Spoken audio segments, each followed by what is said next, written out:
go. All right, so on to our third segment here.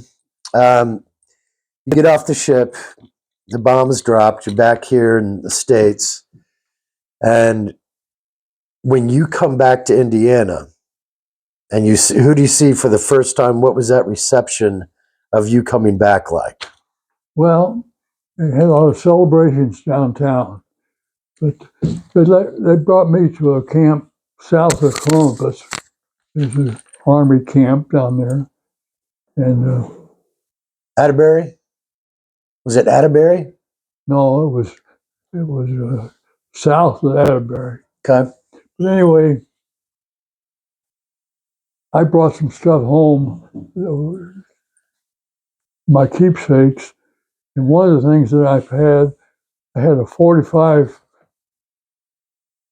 pistol, army pistol, and they told me when you go in here, you gotta have everything locked up because guys going through stealing all stuff from guys coming back from overseas, and I put my 45 in my bed underneath the mattress, but damn if they didn't find it.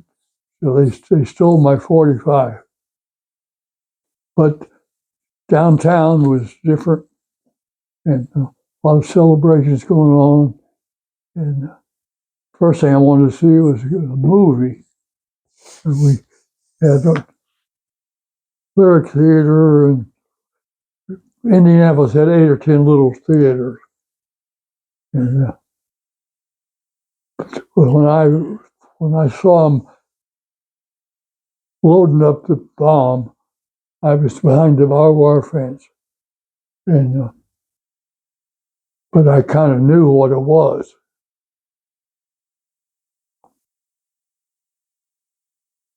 But I had a picnic in the Air Force because I was my own boss, got no trouble from anybody, and do what I wanted to do. It was like being on an outing, and I liked every minute of it. It was kind of crazy. I had a lot of stories to tell about Calcutta and the people, and everything was going on there. I met the guy who was in charge of the train station, and he got it. I said, "What? How much they pay you?" He said, "Well, they give you a house to live in, and about 50 rupees or something a month." That was nothing, but they enjoyed a lot of the stuff that I had. They said, if I was going to have dinner at their home, they asked me what I should bring, and the man of the house says, "Well, you get some bar soap, we like some of that." And he liked magazines, and I had a lot of magazines that were mailed to me. So I gave him, he used to study the magazines. But the first time I got to that little town in India, I needed some shoes. So I went to this little fair, and they had a place that was, they said, "Come in, we'll make some shoes for you." And they put a piece of leather down, put my foot on them, and they traced around my foot. And the guy says, "They'll be ready in the morning."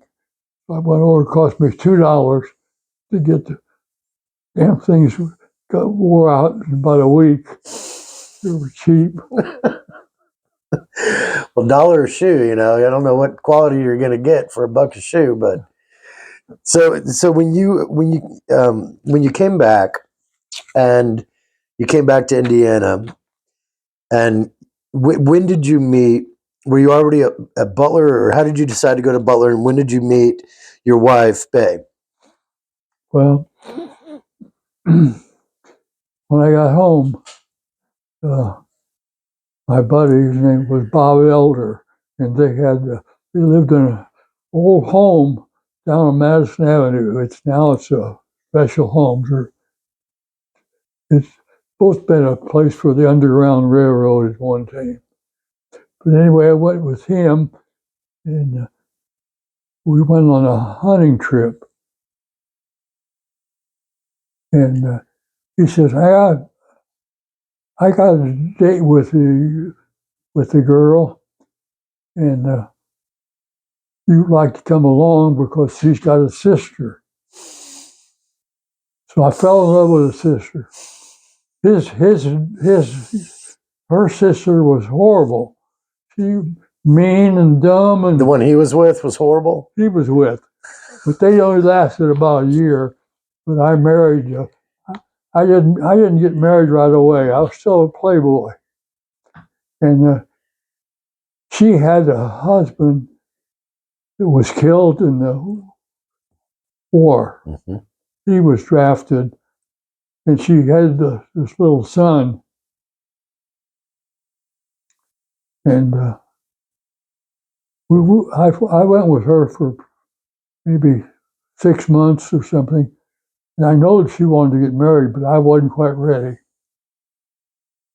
So I got married at the church on the west side. And Where did you go on the first date? Where was that first date that you went on double dating with your buddy? Remember where the first place you guys went or what it was? yeah, we went to a movie on the east side. Do you remember what movie it Rivoli was? Theater. He was driving, and he picked up his date. She was living at a different place than my wife was, but I end up had to buy some clothes from him, my buddy, because he was about my size, and then when I got my money, I went down to the clothing place and got a complete set of clothes and everything that I needed. So what was it about her that you just really fell in love with? Why her if you're a playboy? What did she really have that stood apart? She was a cute girl, good looking, and she was a couple years older than me.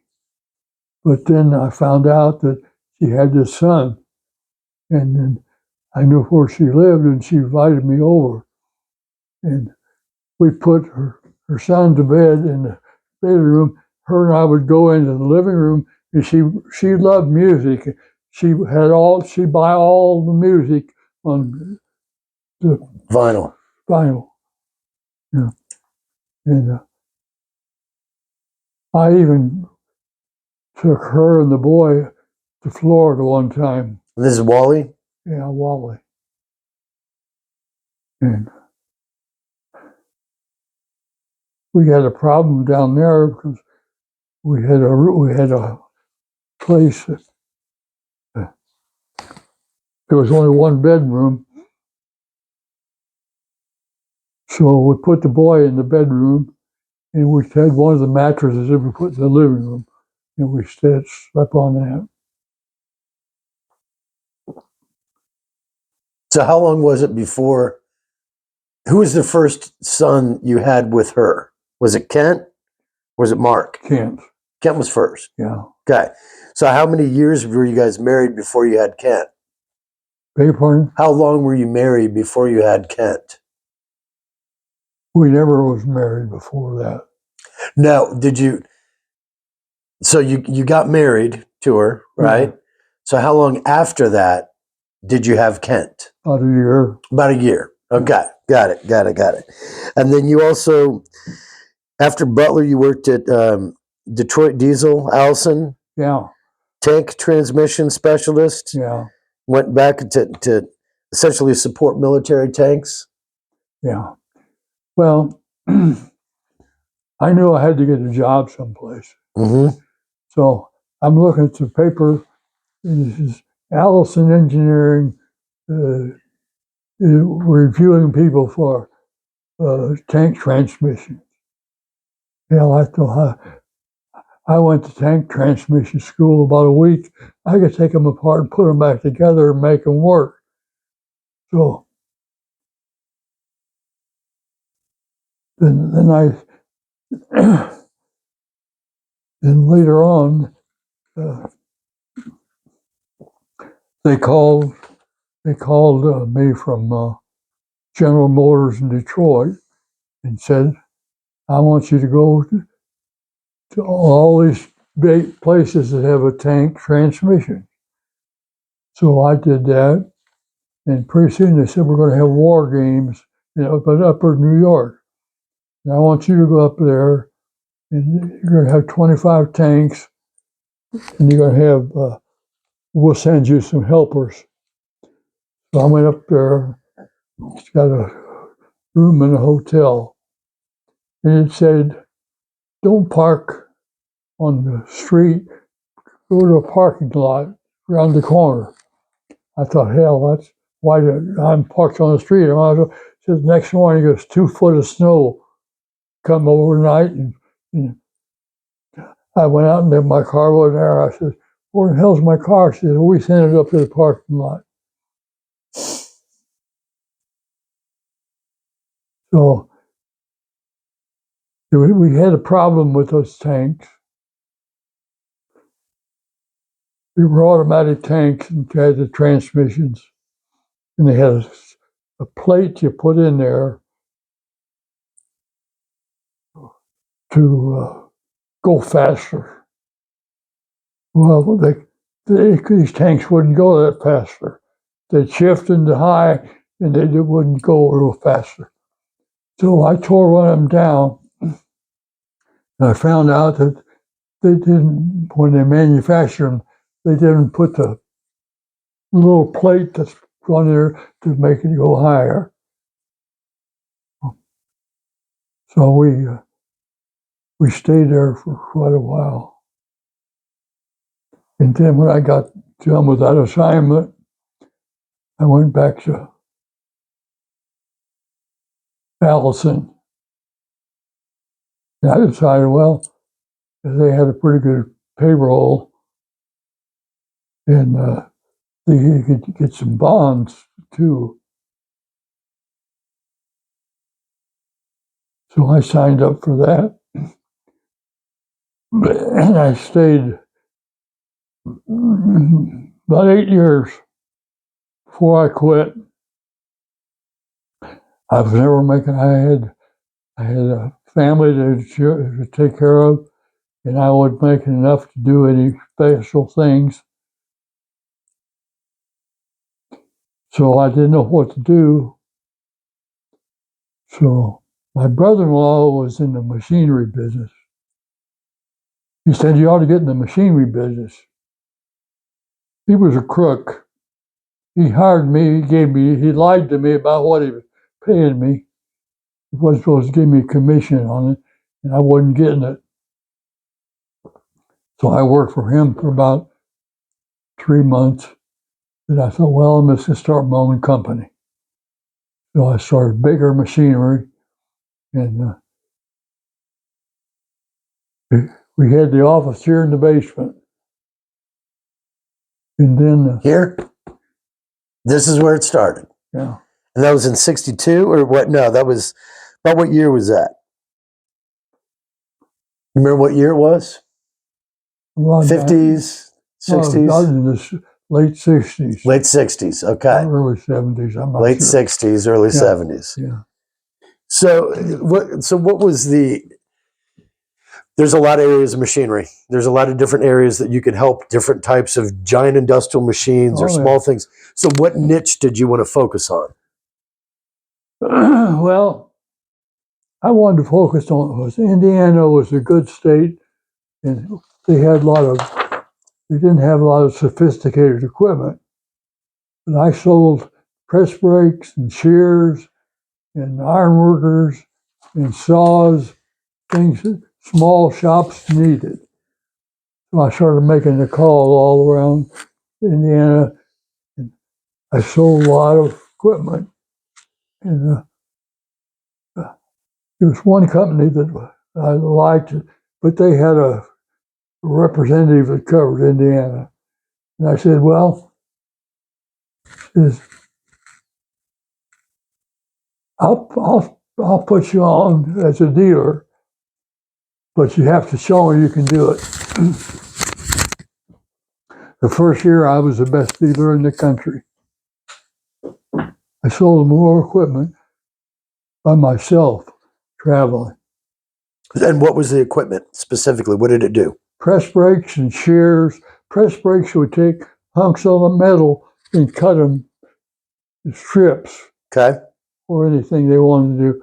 And then he had a machine that would form and make that piece of metal into whatever you needed. Okay. And then I found out that Now, were you calling on car manufacturers, or what type of manufacturers were you calling on? small companies that did everything. They did everything on small companies. Did everything in Indiana, all kinds of different products. So I called on the ones that was making metal fabricating equipment, Okay. and I told them about that. And I could sell them a new one for about the same price that they've been paying for used ones.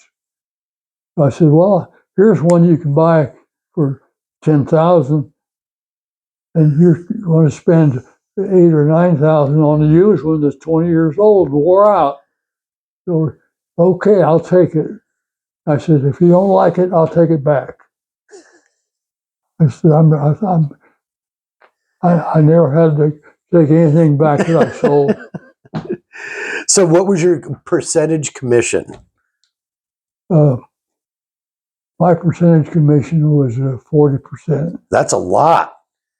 That's a Yeah. lot. That's a lot. Yeah, but I didn't.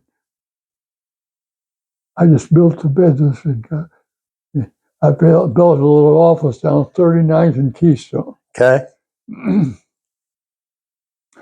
And we got too big for that because one time Kenton, Walt, and Mark both worked for me. And Kenton, he wanted to get into some more scientific equipment. So he broke off into another little, started his own company. And Mark stayed in my business and sold to all my old customers. And he never had a mechanical background. And so I had to go with him a lot of times.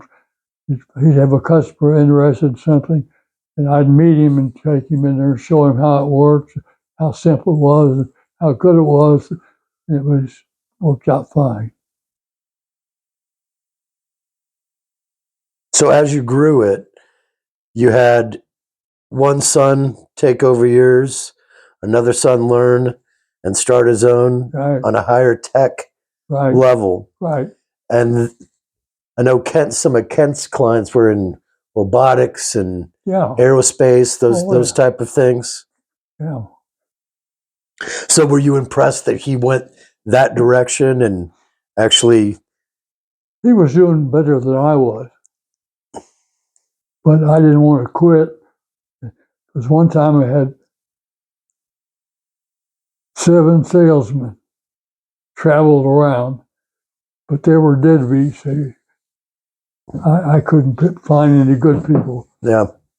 And I had one guy who used to drink, and one of my customers told me, he says, he's a nice guy, but he says, tell him to drink before he sees me. But I started a lot of people in business. They call me and say, we work for another fabricator, but we want to start our own business. I says, well, you'll need these items, what you'll need.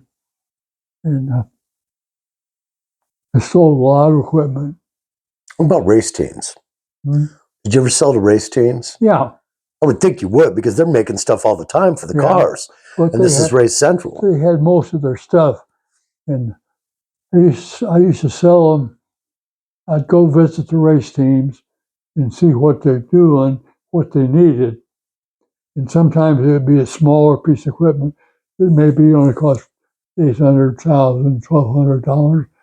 And I'd ship it into them, and they still got it. Okay. But So, is there anything else you'd like to add about that? No. All right, so I'm going to stop this one, and we're gonna talk about some general things about life. Okay. Okay.